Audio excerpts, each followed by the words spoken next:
Good morning, Loveland. I'm Mike Meldon, and this is the Loveland Weekly Podcast, brought to you by Gina Dubell-Smith, eXp Realty, and Stone Pillar Farm. This week, we welcome back the unofficial Loveland High School update. This year, Alyse, a junior at LHS, will be in charge of both writing and recording the update. We appreciate her joining our team. And if you know of any other high schooler that might like to help out, please reach out to Mike at lovelandpod.com.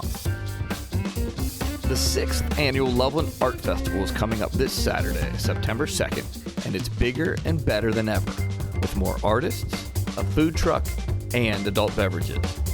I recently spoke with my friend Bonnie McNett, the festival organizer and owner of Whistle Stop Clayworks. We speak about her business and the upcoming festival.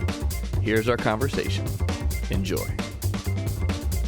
Today is Monday, August 28th, 2023. So why don't you go ahead and tell us about Whistle Stop Clayworks? Well, Whistle Stop was started June of 2010 by Missy McCormick, Tim O'Grady, and Kay Bolin O'Grady. It was kind of a brainchild to meet the artistic needs of Loveland, to provide some place where people can do the dirty arts, messy arts. Clay is not a neat medium, so it's nice that there's a place where people can come and be with other artists and get dirty and just kind of have like a safe space. They Tim retired and kind of headed Whistle Stop and got it going, and then wanted to retire again. So that's when I became the studio manager, and then after that the owner. When did you become studio manager? Maybe 4.5 or 5 years ago. So I've been managing it for a while. And then were you there since the beginning?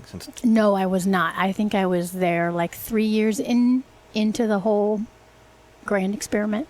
And did that get you started into your own clay artwork, or had you always done that? I had always done that.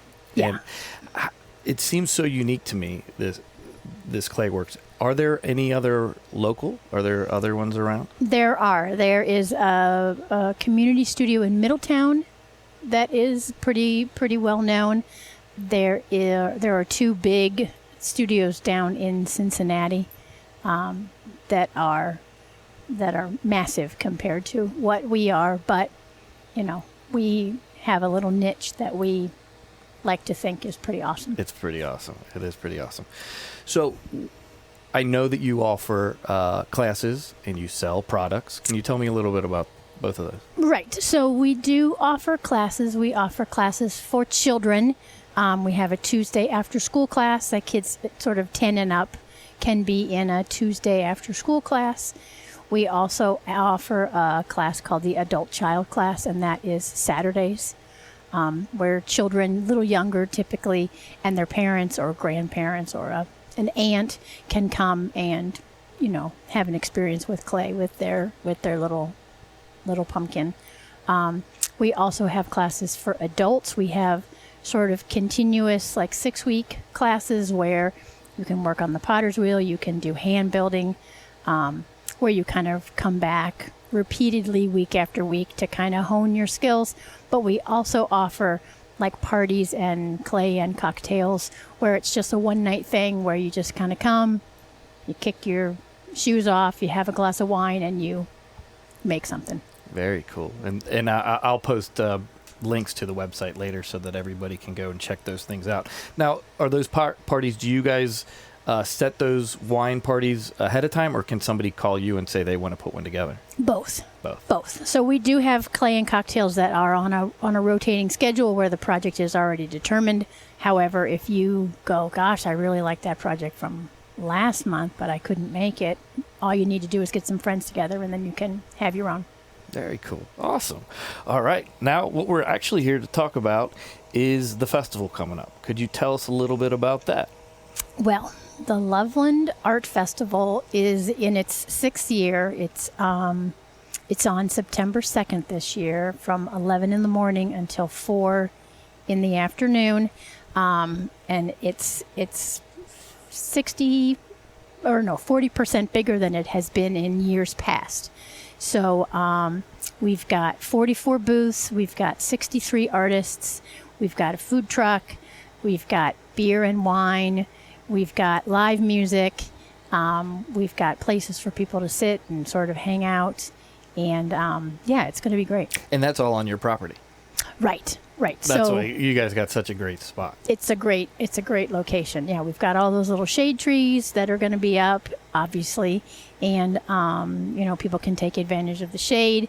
We're going to have Harrison Avenue is actually going to be closed that day, and we're going to have booths out there, and that's where the food truck's going to be.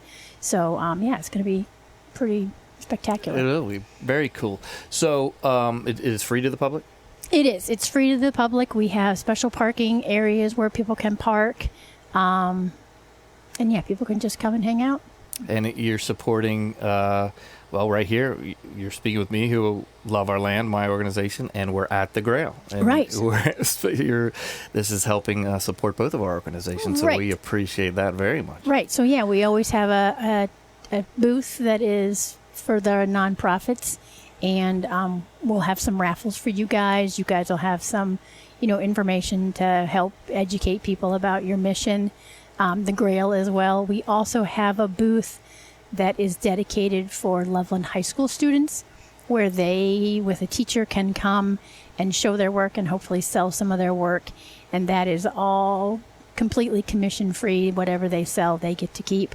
I love that. It's just a great introduction to frankly a pretty scary prospect of trying to apply for a show and have pieces in a show and have people talk to you about your work. And it can be a little intimidating if you're a kid, sure, or even if you're a grown-up.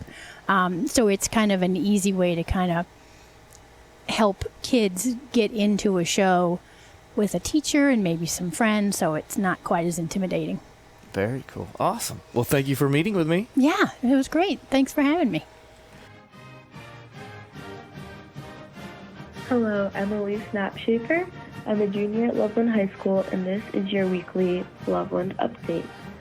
So we just started school back up again. August 16th was last names A through K first day. The first day for last names M through Z was August 17th, and then the 18th we were all back together.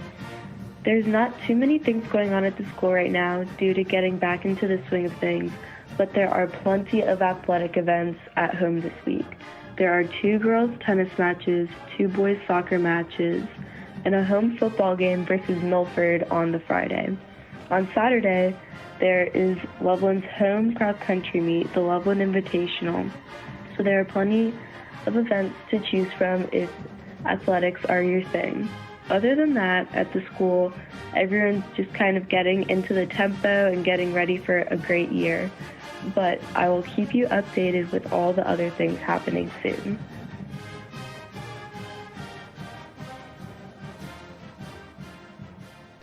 Looking ahead in Loveland. On Friday, September 8th, from 5 to 8 p.m., the merchants of the Jackson Street Market will host a ladies' sip and shop. Visit for shopping specials and fun. For more information, visit Jackson Street Market Facebook page. And on Saturday, September 9th, your friendly local wildlife ecologist, Doug, will take you on a native bee safari at Grailville, 1 p.m. All ages are welcome, and this safari is completely free.